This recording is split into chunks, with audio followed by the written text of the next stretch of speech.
আল্লাহর হাবিব যদি না আসতো ঈদুল ফিতর হতো না, ঈদুল আজহা হতো না, ঈদুল জুমা হতো না, ঈদে আরাফা হতো না। সবচেয়ে বেহতর ঈদে মিলাদুন নবী কা ইবনে আল্লামা হাফিজুল হাদিস ইমাম কুশতুরি রহমাতুল্লাহ আলাইহি বলেছেন তার আল মাওয়াহিবুল লাদুনিয়া গ্রন্থে যে নবী পাক সাল্লাল্লাহু আলাইহি ওয়াসাল্লাম যেই রাত্রে শুভাগমন করেছেন এই রাত্রিটি লাইলাতুল কদরের রাতের চাইতে আরো উত্তম। সুতরাং যার দ্বারা আপনি সবকিছু পাইলেন তার আগমনে আনন্দ উল্লাস করা, জশ্নে জুলুস করা এবং নাতে রাসূল পড়া, সানায়ে মুস্তাফা, আজমতে মুস্তাফা, শানে মুস্তাফা, নাতে মুস্তাফা, নবীর সম্মান করা এটা দলিলের ব্যাপার না, এটা হলো মহব্বতের ব্যাপার।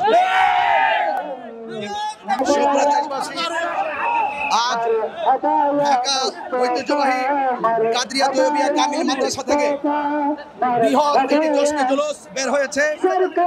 আপনারা জানেন ঢাকার এই জুলুস অত্যন্ত সর্ববৃহৎ একটি জুলুস। পীরে বাঙ্গাল আল্লামা সৈয়দ সাদের শাহ হুজুর কেবলা মুদ্দাসিরুল আলী হুজুরের নেতৃত্বে এই আজকের জশ্নে জুলুস অনুষ্ঠিত হচ্ছে।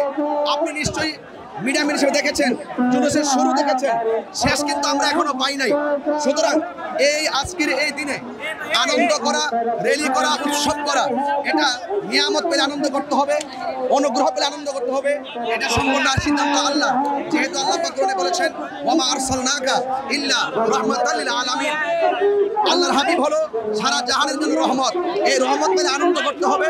সেই জন্য আজকে লাখো লাখো মুসল্লি ঢাকা মোহাম্মদপুর কাদরিয়া তৈয়বিয়া কামিল মাদ্রাসা থেকে আওলাদ রাসূল পীরে বাঙ্গাল আল্লামা সৈয়দ সাদের শাহ হুজুর মুদ্দাসিরুল আলী হুজুরের নেতৃত্বে, আওলাদ রাসূলের নেতৃত্বে আজকের এই বিশাল দর্শক আপনারা দেখতে পাচ্ছেন।